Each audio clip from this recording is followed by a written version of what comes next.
Искаш да увеличиш спестяванията си, вместо да ги държиш в брой или депозирани в банка с ниска доходност, докато инфлацията изяжда стойността им, но не знаеш какво да предприемеш и какви са възможностите. Управляващите дружества предоставят възможност за инвестиции в взаимни фондове с различно ниво на риск, които се регулират от Комисия за финансов надзор. Взаимните фондове са колективни инвестиционни схеми, обединяващи парични средства от неограничен брой инвеститори. Набраният капитал се инвестира в портфейл от финансови инструменти. Те са различни за избрания от теб фонд, според неговия рисков профил и очакван инвестиционен хоризонт. Взаимните фондове се наричат още договорни фондове. Какво е важно да знаеш преди да започнеш да инвестираш? Изборът на договорен фонд зависи от това колко риск можеш да поемеш за инвестицията си и какъв е инвестиционният ти хоризонт. Инвестиционният хоризонт е времето, за което можеш да държиш парите си инвестирани, например 2, 3, 5 или 10 години. Договорните фондове са подходящи за индивидуални инвеститори,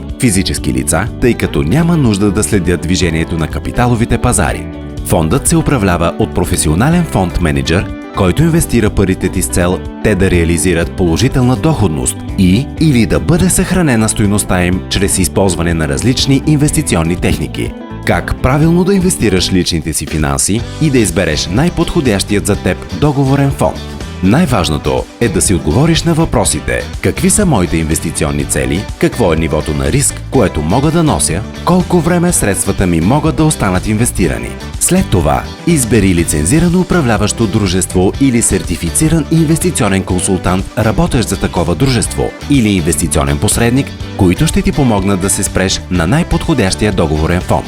Не забравяй, че винаги има риск, когато инвестираш. На интернет страницата на управляващото дружество можеш да откриеш основния информационен документ и проспекта на избрания от теб фонд.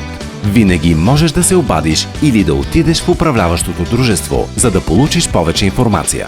Можеш да изтеглиш инвестицията си по всяко време, подавайки поръчка за обратно изкупуване, като получаваш парите си в рамките на няколко работни дни. Съгласно българското законодателство, реализираната капиталова печалба не се облага с данък.